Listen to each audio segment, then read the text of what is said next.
అయ్యా మేము తేలికగా తరించడానికి ఏమైనా అవకాశం ఉందా అని ఒకనాడు మనుష్య జాతి అంతటి పలుపున పరమశివుణ్ణి ప్రార్థన చేశారు. ప్రార్థన చేస్తే ఆయన 4 విషయాలు లోకానికి చెప్పాడు. పోతున్న ప్రాణములను వెనక్కి తీసుకురాగలిగినటువంటి శక్తి ఉన్న ఏకైక భూతము నీరొక్కటే. నీటికొక్కదానికే ఈశ్వరుడు ఆ శక్తి పెట్టాడు. అందుకే నీరు శివస్వరూపమై ఉంటుంది. ఈ మనుష్య జాతి అంతా కూడా ఆశ్రయించింది ఒకానొక నాడు. ఆయన్ని ఆశ్రయించి ఒక మాట అడిగారు. అసలు తరించుట అన్న మాట ఎవరికి అన్వయం అవుతుంది? ఒక్క మనుష్యునికే అన్వయం అవుతుంది. మిగిలిన పిపీలికాది పర్యంతంలో ఏ ప్రాణికి తరించడం అనేటటువంటి మాట ఉండదు. ఎందుచేత అంటే ఏదో మిగిలిన కుక్కలు, పందులు, పిల్లులు, నక్కలు ఉన్నాయనుకోండి, వాటికి తరించడం అన్న మాట ఎందుకు ఉంటుంది? వాటికి ఇవాళ ఈ ఉపన్యాసం వినడానికి రావలసిన అవసరం ఏముంటుంది? వాటికి ఎవరు ఆహ్వానం పలుకుతారు? ఒకవేళ వచ్చాయి అనుకోండి, వస్తే మాత్రం అవి ఇక్కడ విని ఏమిటి తెలుసుకుంటాయి? తెలుసుకోవడానికి జ్ఞానం లేదు. కాబట్టి తెలుసుకొనుట, ఆచరించుట, ఆచరించినటువంటి కర్మానుష్ఠానము చేత ఈశ్వరుడి యొక్క కృప చేత కర్మపాశములను త్రెగవేయుట, తెగిపోయినటువంటి పాశముల చేత పశుపతి యందు పశువైనటువంటి మనుష్యుడు కలిసిపోవుట, ఇవి లభ్యమవడానికి అత్యంత ప్రధానమైనది ఏది అంటే మనుష్యుని యొక్క శరీరం.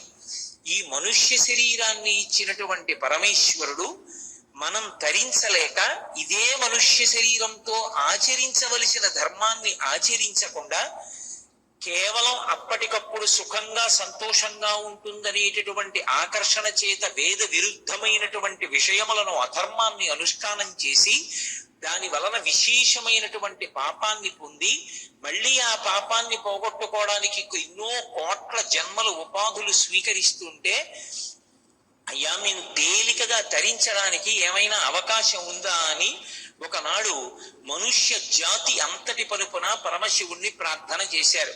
ప్రార్థన చేస్తే ఆయన 4 విషయాలు లోకానికి చెప్పాడు. తరించాలనేటటువంటి అనురక్తి ఒకటి ఉంటే, తరించుట అన్న మాటకు అర్థం ఏమిటంటే దాటుట అని. ఏదో ఒక నదీ ప్రవాహం అడ్డంగా ఉందనుకోండి, ఆ అడ్డంగా ఉన్నటువంటి నదీ ప్రవాహాన్ని ఒక పడవ ఎక్కి దాటి వెళ్ళిపోతారు. అప్పుడు ఆ నదీ ప్రవాహాన్ని దాటాడు అంటారు. అలాగే మళ్ళీ మళ్ళీ పుట్టి మళ్ళీ మళ్ళీ శరీరం విడిచిపెట్టవలసినటువంటి దుర్గతి నుండి దాటిపోవాలి అంటే ఆ భగవంతుని యొక్క అనుగ్రహంతో జనన మరణ చక్రాన్ని, ప్రవాహాన్ని ఎవరు దాటుతారో వాళ్ళు తరించారు అంటారు. ఆ తరించడం అనేటటువంటిది సాధారణంగా ఒక్క మనుష్యునికే అన్వయం. ఎక్కడో శ్రీకాళహస్తి లాంటి క్షేత్రాల్లో ఒక పాము, సాలెపురుగు, ఏనుగు వంటివి తరించి ఉండి ఉండవచ్చు. కానీ సిద్ధాంతరీత్యా తత్వత మనుష్య శరీరం ఒక్కటే తరించడానికి కావలసినటువంటి ఉపకరణములతో ఉంటుంది. ఇతర శరీరములకు ఆ ఉపకరణములు ఉండవు. దానికి ప్రధానమైనది ఏది అంటే జ్ఞానము. తెలుసుకుని అనుష్ఠానం చేసేటటువంటి శక్తి ఒక్క మనుష్య శరీరానికే. అయ్యా మేమేమో కామక్రోధాది అరిషడ్వర్గానికి, ఇంద్రియముల యొక్క ప్రలోభానికి వశమైపోయి ఆకర్షింపబడుతున్నాం. మరి ఎలా? నేను తరించడానికి ఏమైనా సులభమైన మార్గం ఇంకొకటి ఉంటుందా? చెప్పవలసింది అని అడిగారు.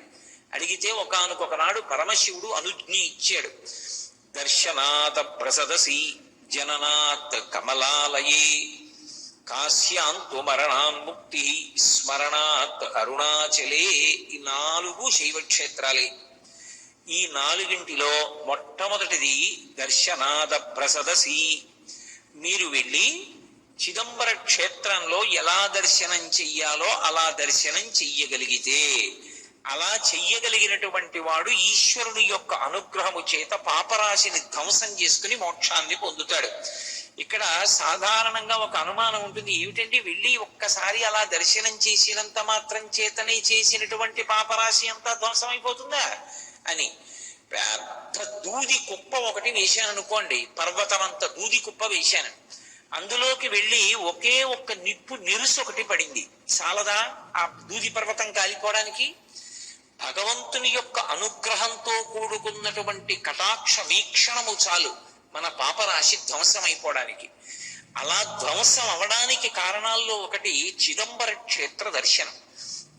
అందుకే కంచికామకోటి పీఠాధిపత్యం వహించినటువంటి ప్రాతస్మరణీయులు అపర శివావతారులు మహాపురుషులు ఎవరి పేరెత్తినంత మాత్రం చేత పాపాలు కూడా నశిస్తాయో అటువంటి మహాపురుషులు చంద్రశేఖరేంద్ర సరస్వతి మహాస్వామి వారు దక్షిణ దేశంలో ఉన్నటువంటి చిదంబర క్షేత్రానికి ఉత్తర క్షేత్రంలో కూడా ప్రతిబింబ స్వరూపమైనటువంటి క్షేత్రాన్ని ఒక చోట ప్రత్యేకంగా కట్టించడం జరిగింది తనని ఆశ్రయించినటువంటి అంతేవాసుల ద్వారా.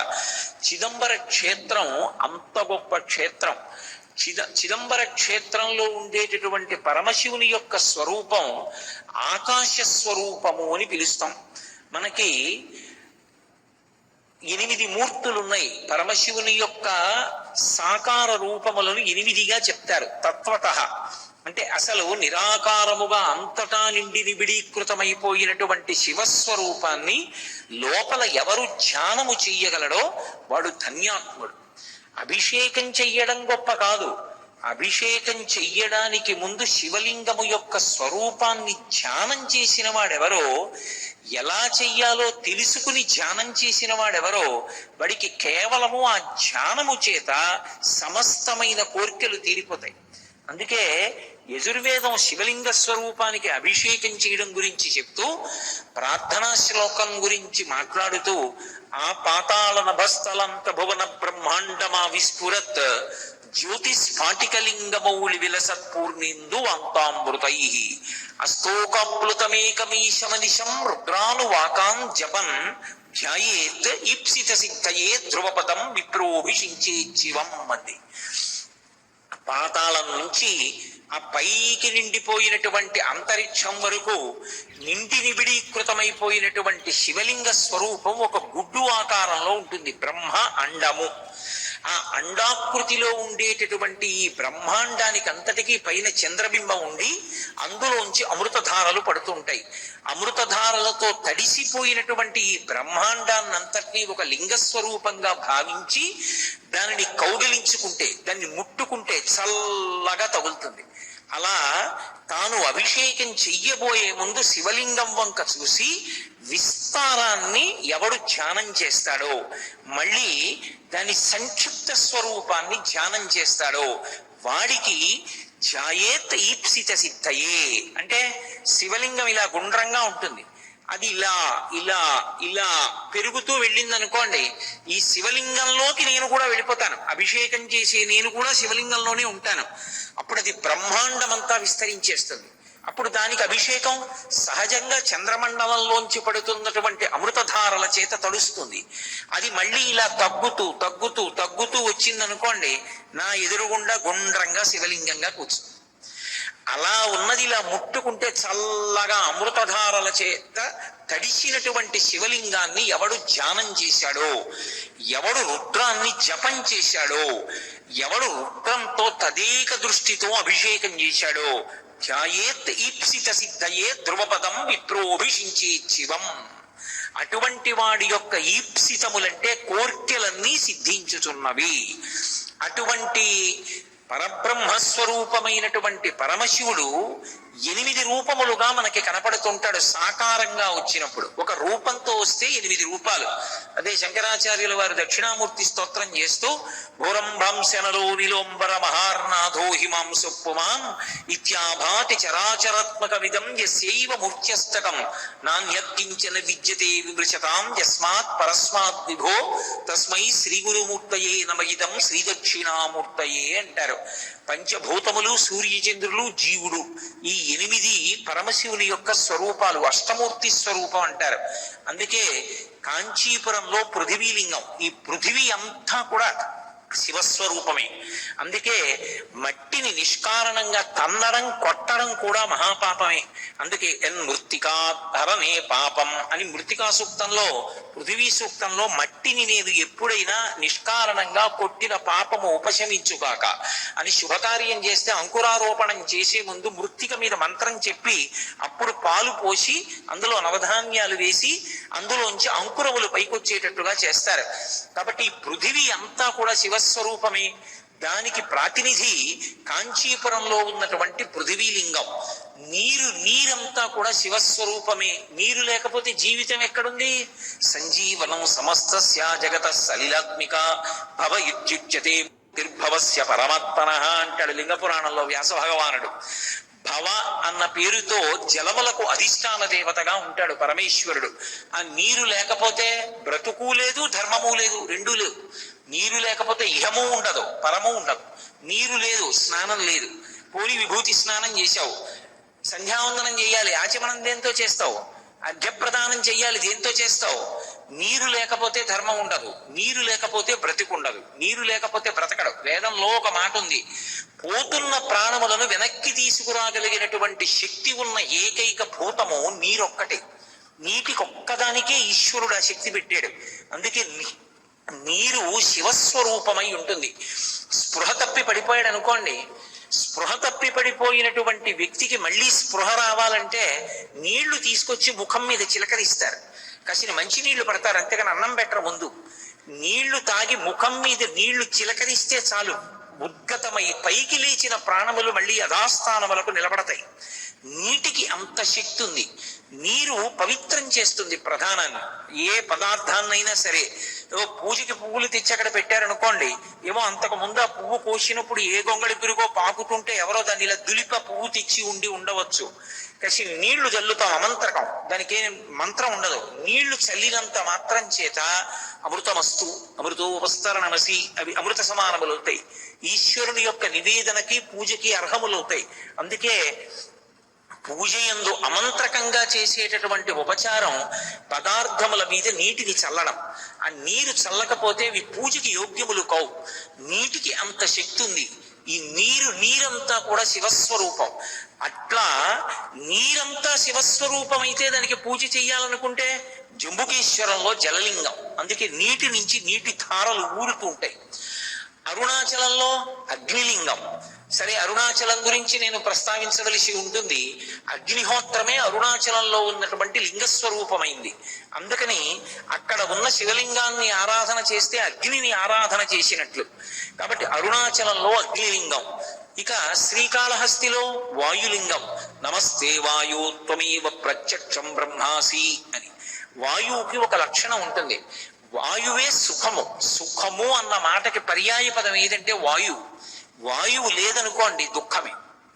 అసలు వాయువు లేకపోతే ఇక మిగిలినవి ఏవి ఉన్నా కూడా అసలు సంతోషంగా ఉండడు.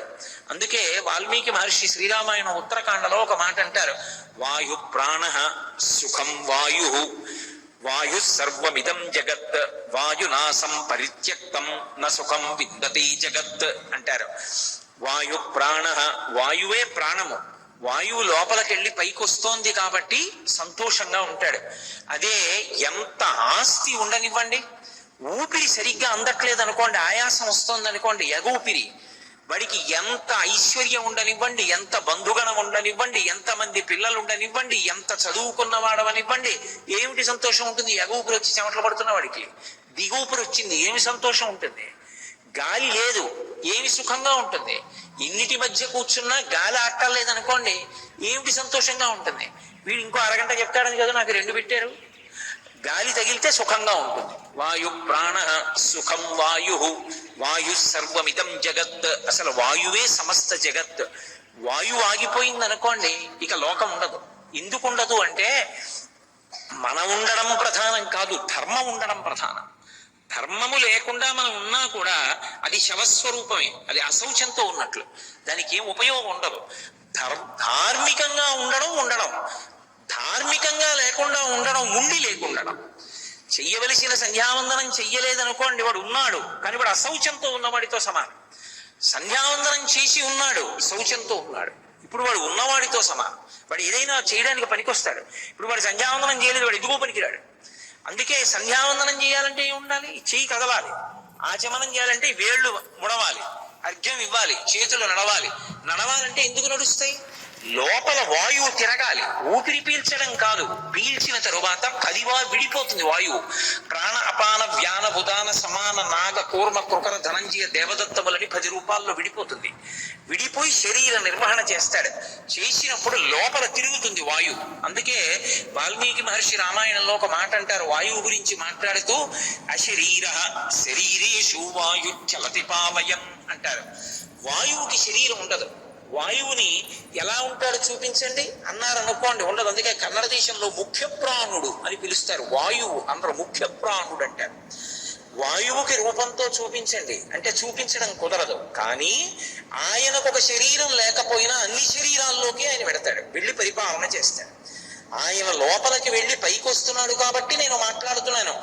ఊపిరి తీస్తూ మాట్లాడండి అన్నారు అనుకోండి, మాట్లాడలేరు. ఎందుకంటే అసలు ధారకము పోషకము వాయువు. అది లోపలికి వెళితే నిలబడుతుంది, శరీరం పనికొస్తుంది.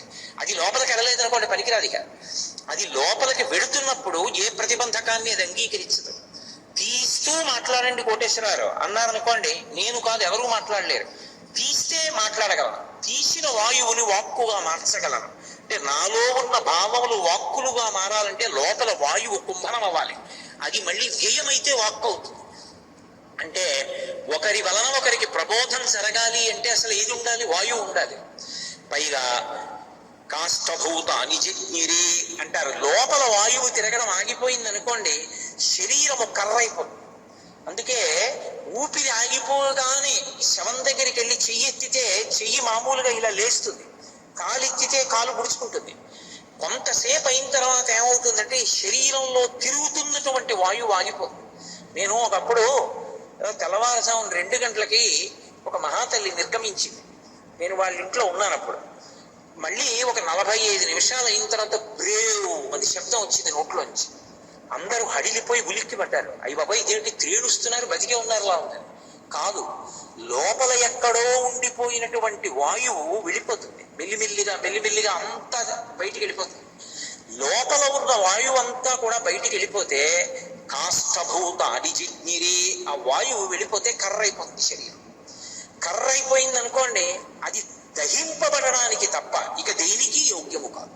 అప్పుడు ఇక దాన్ని కాల్చేయాలంటే అగ్ని సంస్కారం చేసేస్తారంటే, ఇన్నాళ్ళు అగ్నికార్యం చేశాడు, ఆ చేతితో తిరిగింది కాబట్టి ఇప్పుడు ఆ చెయ్యి తిరగదిక. తిరగని చేతులు కాబట్టి ఇక అది ఉండి ప్రయోజనం లేదు. దాన్నే హవిస్సుగా కొడుకు అగ్నిహోత్రంలో వేసేస్తాడు. అగ్నిహోత్రుడా మా తండ్రి గారి శరీరాన్ని హవిస్సుగా తీసుకెళ్ళిపోమంటాడు. అంటే అసలు సమస్తమునకు కారణమేది? వాయువే. ఆ వాయువు అందనటువంటి వాడికి తెలుస్తుంది ఆ బాధ ఏమిటో.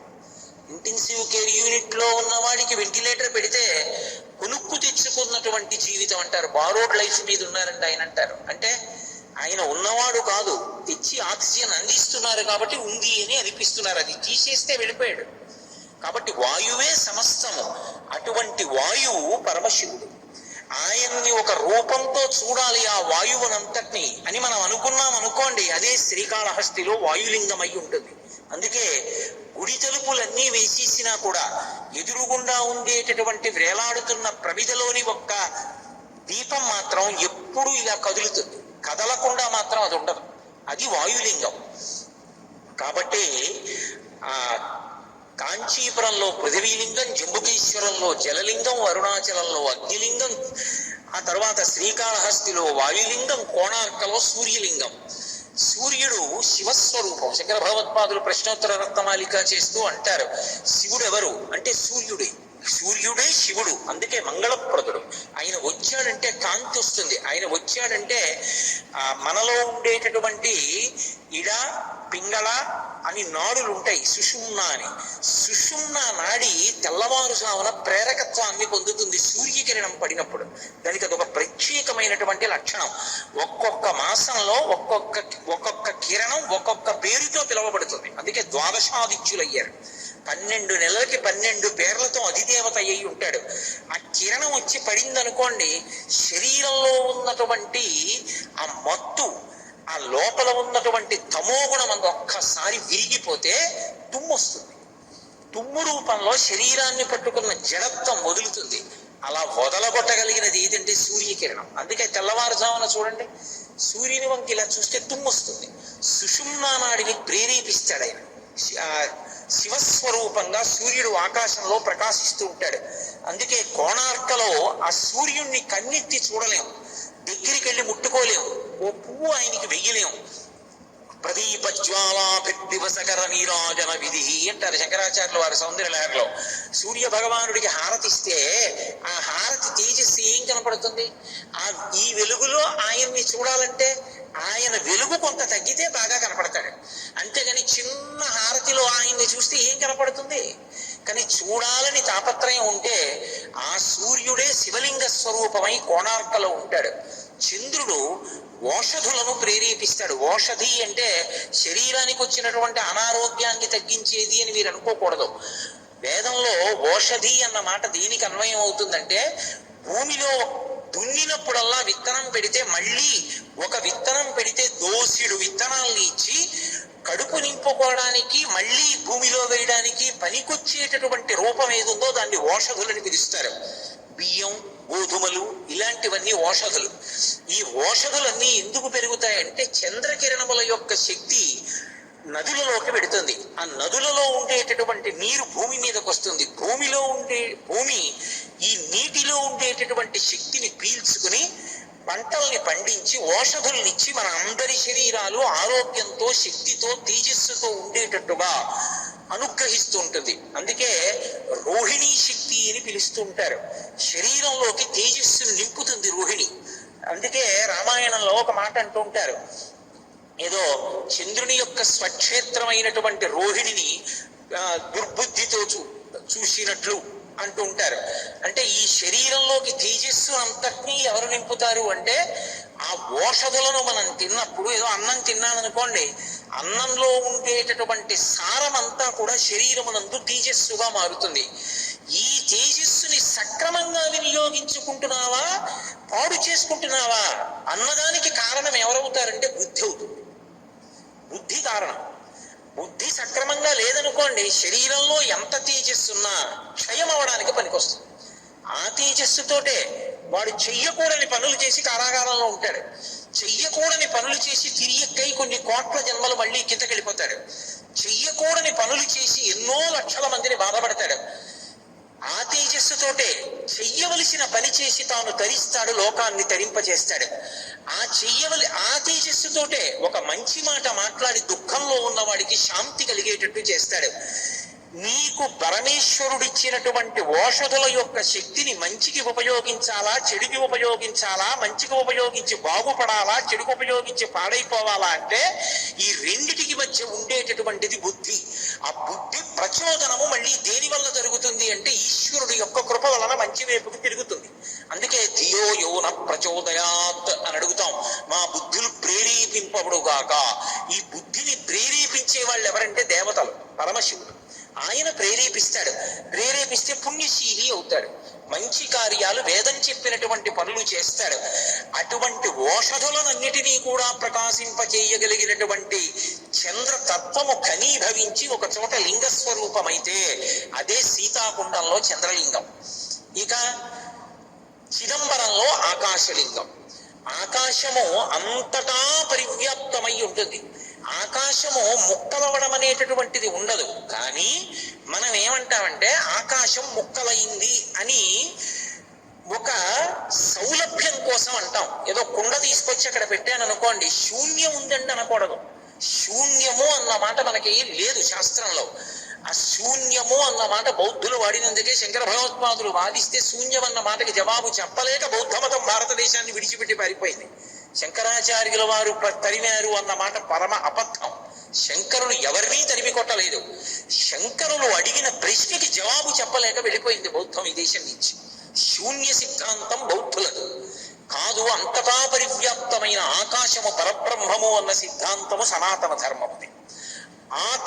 కాష్ అంటే ప్రకాశించడం, అంటే అంతటా, అంటే మొట్టమొదటి అక్షరం.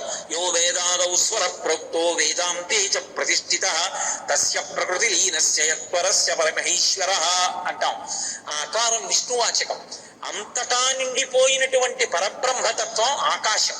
నేను తీసుకొచ్చి ఒక కుండ అక్కడ పెట్టాను అనుకోండి, ఇప్పుడు ఘటాకాశం, అందులో ఆకాశం ఉంది. అంటే ఆకాశం ముక్క అయిందా కుండలో? అవలేదు. ఘటం బద్దలైపోయింది అనుకోండి, కుండ బద్దలైంది. ఇప్పుడు ఘటాకాశం ఏమైంది? మఠాకాశం గదిలో ఉన్న ఆకాశంలో కలిసిపోయింది.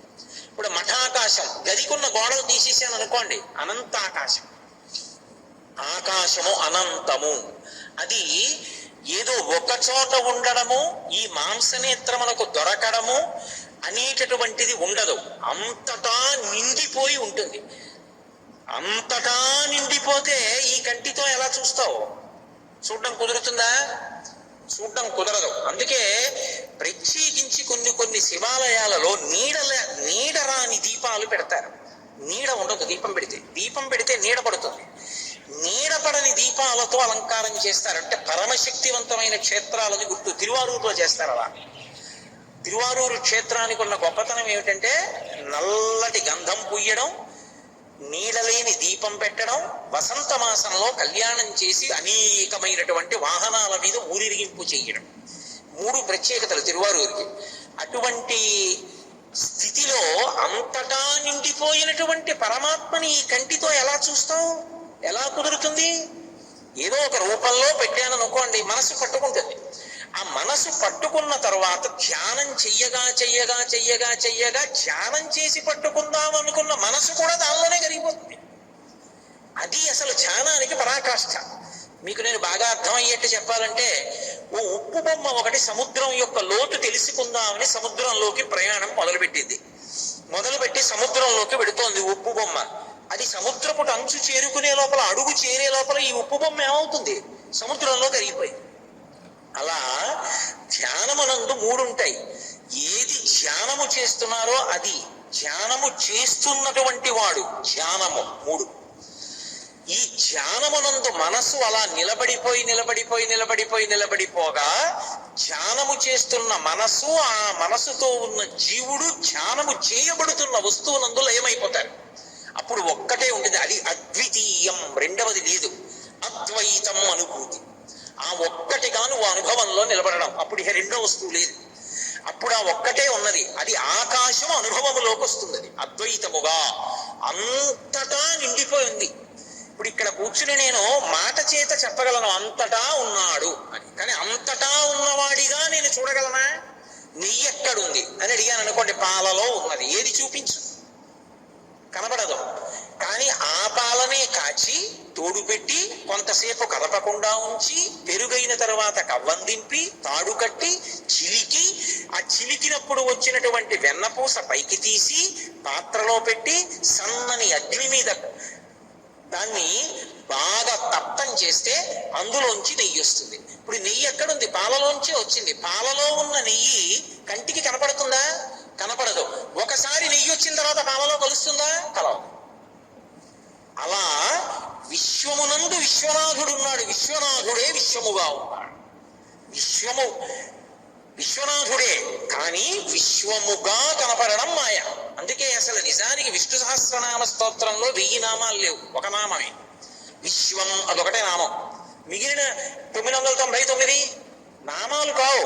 విశ్వం అన్న నామానికి వ్యాఖ్యానాలు యథార్థానికి. అందుకే శుకబ్రహ్మ మహాభాగవతం ప్రారంభం చేస్తూ హరిమయము విశ్వమంతయో, హరి విశ్వమయుండు, హరిమయము కాని ద్రవ్యము పరమాణువు లేదు వంశ పావన వింటే. విష్ణువే విశ్వము, విశ్వమే విష్ణువు. పేరు ఏదవనివ్వండి, సబ్రహ్మ సశివ సహరిశ్చేంద్ర సోక్షర పరమస్వరాట్. తత్వత విశ్వమే విశ్వనాథుడు, విశ్వనాథుడే విశ్వం. విశ్వము విశ్వనాథుడుగా కనపడే వరకు నువ్వు భక్తితో కర్మానుష్ఠానం చేయాలి. ఒకసారి అది అందిపోయింది అనుకోండి, అందిపోయిన తర్వాత ఇక విశ్వనాథుడే ఉంటాడు విశ్వముడు. అందుకే అదే రుద్రాధ్యాయం కర్మకి పనికొస్తుంది, అంటే అభిషేకం చేయడానికి పనికొస్తుంది. అదే రుద్రం జపం చేయడానికి పనికొస్తుంది. అదే రుద్రం పూజకు పనికొస్తుంది, నమః పెడితే. అదే రుద్రం జ్ఞానానికి పనికొస్తుంది పండిపోయాడంటే గుర్తు ఏమిటంటే రుద్రమంత్రాలన్నీ ఆయనలోకి ఆవాహన అయిపోతాయి. ఎలా అయిపోతాయి అంటే, నేను మీకు ఒక ఉదాహరణ చెప్పాలంటే, నమ చోరాయిచ శిష్యాయిచ భైన్యాయిచ శిఖత్యాయిచ ప్రవాహ్యాయజ అని ఉంటుంది. నమ చోరాయజ, దొంగ రూపంలో ఉన్న శివ నమస్కారం. దొంగ రూపంలో ఉన్న శివుడికి నమస్కారం. అంటే దొంగగా శివుడు ఎక్కడున్నాడు అంటే, నీ దగ్గర ఒక పనిని నీకు తెలియకుండా చేసినా, నీ దగ్గర ఉన్న వస్తువుని తెలియకుండా తీసుకుపోయినా, నీకు తెలియకుండా ఏదైనా పట్టుకొచ్చి అక్కడ పెట్టేసినా, వాడెవరో నీకు తెలియనప్పుడు పిలిచే పేరు దొంగ కాదు. వాడెవరో తెలియదు. నేను తీసి నా గడియారం అక్కడ పెట్టాను, ఎవరో పట్టుకుపోయాడు. కుటుంబరావు గారన్నా కాంతారావు గారన్నా దొంగ ఎత్తుకుపోయాడు. నేను కాసిన పాలు ఉంటే బాగున్నే తాగుదాం అనుకున్నాను. ఎవరు పెట్టారో తెలియదు. నేనున్న విడిదిలో పాలు పెట్టున్నాయి. ఎవరు పెట్టారు? బయటికి వెళ్ళి చూశాను, ఎవరు లేరు. ఎవరు పెట్టారు? అది ఎవరు పెట్టారు? ఎవడో దొంగ, మహానుభావుడు, నాకు తెలియదు, ఆయన వచ్చి పెట్టి వెళ్ళాడు అంతే. తెలియకుండా చేసిన వాడు దొంగ, అంతే కదా. అయినప్పుడు మన ఊపిరి మనం తీసుకుంటున్నామా? మన ఊపిరి మనం తీయట్లేదు. మన ఊపిరి మనం తీస్తే ఆపుకునేవాడు ఉండడు లోకంలో. మనం నిద్రపోయినప్పుడు, ఏమంటే కోటేశ్వరారు నిద్రపోతూ శివానంద లహరి చెప్తున్నారు అంటే నేను చెప్పలేను. కానీ నిద్రపోయినప్పుడు ఊపిరి ఎవడు తీశాడు? మరి ఆయన తీస్తున్నాడు. నాకు తెలియకుండా నా ఊపిరి తీసి నేను ఉన్నానన్న భావన లోకానికి ఇచ్చి నన్ను మంగళప్రదుడిని చేస్తున్నాడు. వాడు ఉన్నాడు అని నాకు గౌరవం ఇచ్చాడు. కాబట్టి వాడు దొంగ. నమ చోరాయచ కాదు. అది బాగా జ్ఞానముగా పర్యవసించిపోయింది అనుకోండి. నేను తీసి నా గడియారం అక్కడ పెట్టాను, లోపలికి వెళ్ళి స్నానం చేసి బయటకు వచ్చాను, వీధి తలుపు వేయలేదు. మళ్ళీ వచ్చేటప్పటికి గడియారం లేదు. అప్పుడు నేను గబగబా వెళ్ళి పువ్వు పట్టుకొచ్చి ఎక్కడ నేను గడియారం పెట్టానో అక్కడో పువ్వేసి, గడియారం దగ్గర ఎవరు నిలబడి తీసేసి ఉంటారో ఆ నిలబడినటువంటి చోటు దగ్గర 4 పువ్వులేసి, ఈశ్వర ఒకనాడు నాకు ఈ గడియారం లేదు, అయ్యో ఉపన్యాసం చెప్పుకునేటప్పుడు ఈయన చేతికో గడియారం ఉంటే బాగుంటుందని నువ్వే ఒకానొక వ్యక్తి రూపంలో నాకు గడియారాన్ని అమర్చావు. ఆ గడియారాన్ని అమర్చినప్పుడు నువ్వు నాకు శివుడవయ్యావు. ఇప్పుడు నాకన్నా అవసరమైన వాడు ఇంకొకటి కనపడ్డాడు నీకు. వాడికి ఈ గడియారం పట్టుకెళ్ళి ఇచ్చావు. గడియారం నాదా నీదా? నీది నాకు ఇచ్చావు. నాదన్నది నాకు ఎప్పుడూ లేదు, నీది నాకు ఇచ్చావు. మళ్ళీ నాకన్నా అవసరమైన బిడ్డ ఇంకొకడున్నాడు, వాడికి గడియారం ఇస్తే బాగుంటుందని నీది నువ్వు పట్టుకెళ్ళిపోయావు. నీ వస్తువు కొన్నాళ్ళు నాకు ఇచ్చి నేను ధరించాక మళ్ళీ ఎవరికో అవసరమని నాకు కనపడకుండా వచ్చి నా దగ్గర నుంచి మళ్ళీ తీసుకెళ్ళావు. కానీ స్వామి నువ్వు వచ్చి పట్టుకెళ్ళావనడానికి గుర్తు ఇక్కడ గడియారం కనపట్టలేదు. దొంగ రూపంలో వచ్చి పట్టుకెళ్ళావు కాబట్టి శివ దొంగ రూపంలో వచ్చావు, నమస్కారం. ఇప్పుడు వాడు పోలీస్ స్టేషన్కి ఎడతాడా, కోర్టుకి ఎడతాడా? వెళ్ళడు. వాడు సంతోషపడిపోతాడు, ఈశ్వర మా ఇంటికి వచ్చారని, మా ఇంటికి పరమేశ్వరుడు వచ్చాడండి అంటాడు. అప్పుడు వాడిని ఏమంటుంది లోకం? వీడు పిచ్చాడు ఏంటంటే, గడియారం పోతే మా ఇంటికి పరమేశ్వరుడు వచ్చాడని మురిసిపోతాడు ఏంటంటే అంటాడు. అంటే ఏ ఉదాత్తమైనటువంటి అవతల వారి భావన నీకు అర్థం కాదో అప్పుడు వాడు నీకు పిచ్చివాళ్ళ కనపడతాడు. ఆ పిచ్చి వాళ్ళకి పెద్ద పిచ్చివాడు పరమశివుడు. అందుకని ఉన్మత్త శేఖరాయ నమః అని పేరు. అంటే అంతటి మహాజ్ఞాని ఆయన. ఆ జ్ఞానం ఆయనను ఎవరు నమ్ముకున్నారో వాళ్ళకి ఇస్తాడు.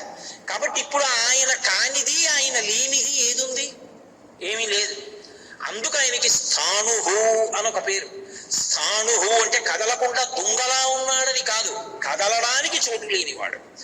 నేనున్నాను, అయ్యా మీరు ఇటు నుంచి జరగండి అంటే జరుగుతాను. శివుణ్ణి జరగండి అన్నారనుకోండి, ఎక్కడ జరుగుతాడు ఆయన? ఆయనే అంతటా నిండిపోయాడు. అంతటా నిండిపోతే ఇంకా ఆయన్ని కొత్తగా జరగమంటే జరగడానికి చోటు ఎక్కడి నుంచి వస్తుంది?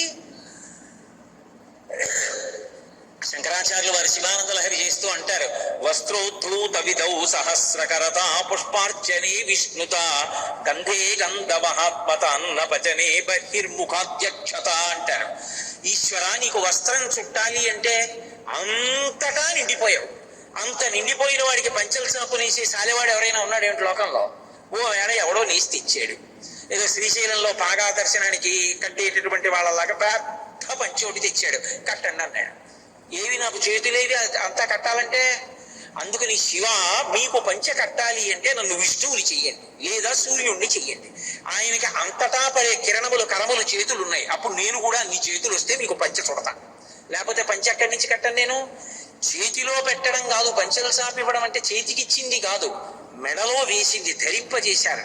అందుకే పెద్దలు ఇస్తే మెడలో వేస్తారు. మెడలో వేశారు అంటే ధరింపజేశారు నూతన వస్త్రాన్ని. కాబట్టి వస్త్రోద్ధూత విధౌ సహస్రకరత పుష్పార్చనే విష్ణుత, నన్ను సూర్యుణ్ణి చెయ్యి, నీకు పంచల తాపు కడతాను. ఇప్పుడు అంతటా నిండిపోయినటువంటి వాణ్ణి మాంసనేత్రంతో ఎలా చూస్తారు? చూడడం కుదరదు.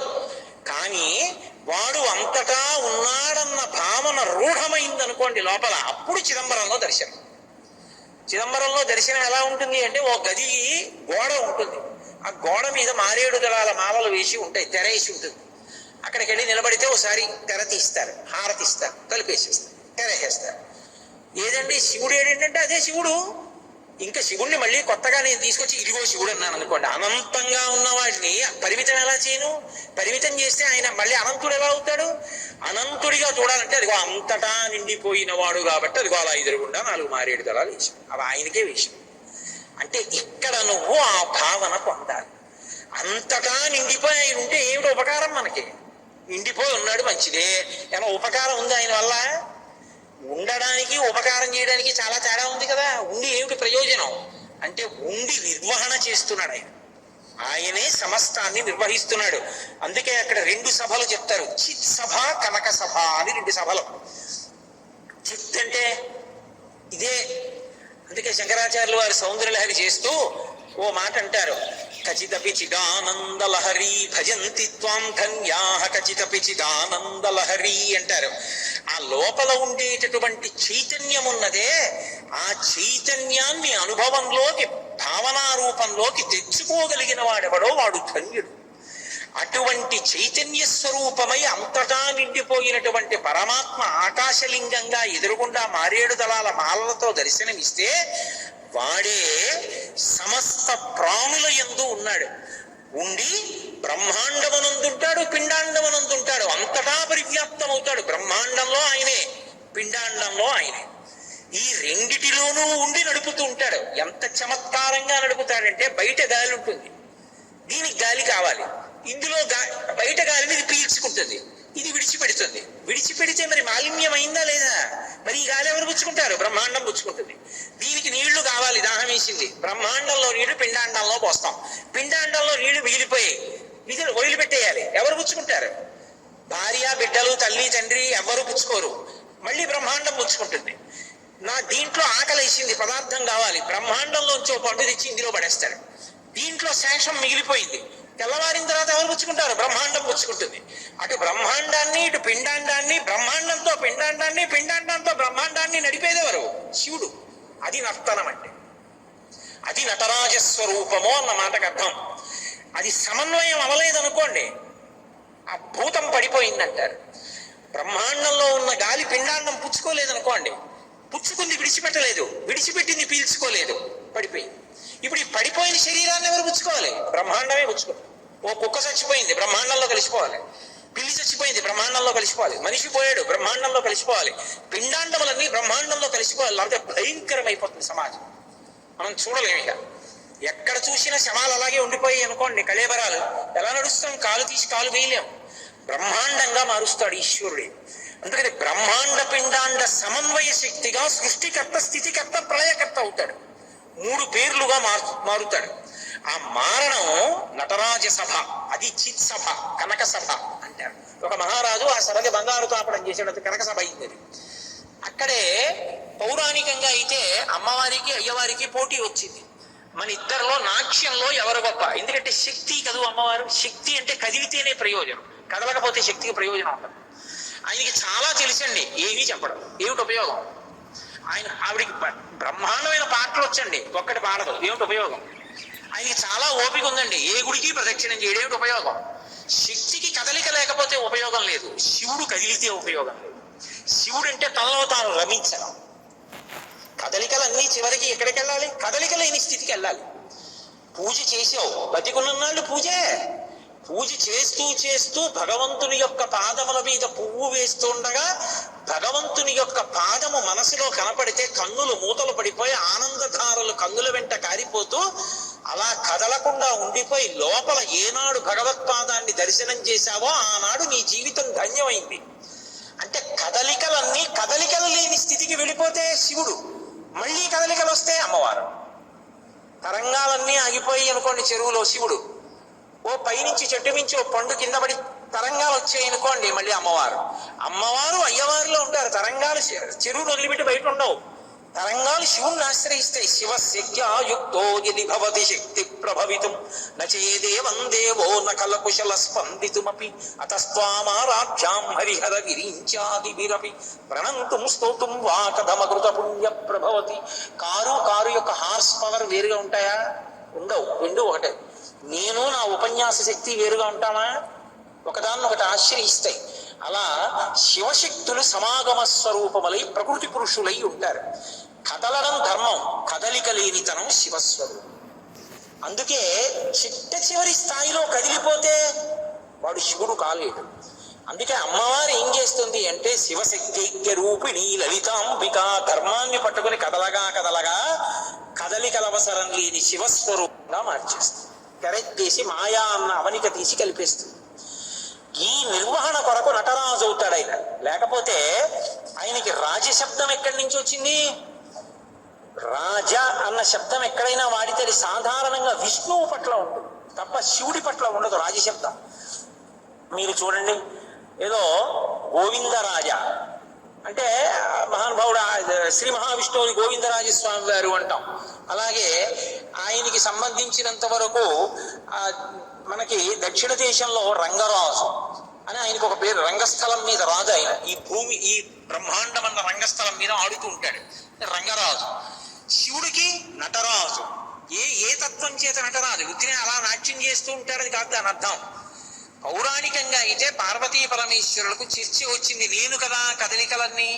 యాదేవీ సర్వభూతేషు లజ్జారూపేణ సంస్థిత, యాదేవీ సర్వభూతేషు క్షుధారూపేణ సంస్థిత, యాదేవీ సర్వభూతేషు శక్తి రూపేణ సంస్థిత. నేను కదా నృత్యం, కదలికలు నావి కదా శక్తి. నువ్వా నేనా? పోటీ వచ్చి ఇద్దరూ నృత్యం చేస్తున్నారు. ఆయన ఏం చేస్తే ఆవిడ చేసి. ఎలా? శ్రీ మహావిష్ణువుని న్యాయ నిర్ణేతగా పెట్టారు. పరమశివుడు ఏం చేశాడంటే చూసి చూసి చూసి చూసి గెలుపెవరిదో నిర్ణయించాలని కుంకుమ పాత్రలో కాలి బొటనవేలు ఉంచి కాలు పైకెత్తి అమ్మవారికి బొట్టు పెట్టాడు. ఆడది సభాముఖంగా చెప్పవలసిన అవసరం లేదు, అలా కాలు పైకెత్తే తత్వం ఉండదు, అలా ఎత్తకూడదు. కాబట్టి అమ్మవారు ఓటమిని అంగీకరించి శివుణ్ణి నృత్యానికి అధిపతిని చేసింది. నటరాజు అయ్యాడు. అంటే యథార్థమునకు మనలో ఉన్నటువంటి సమస్త కదలికలకు అధినాయకుడు ఆయన అయ్యాడు.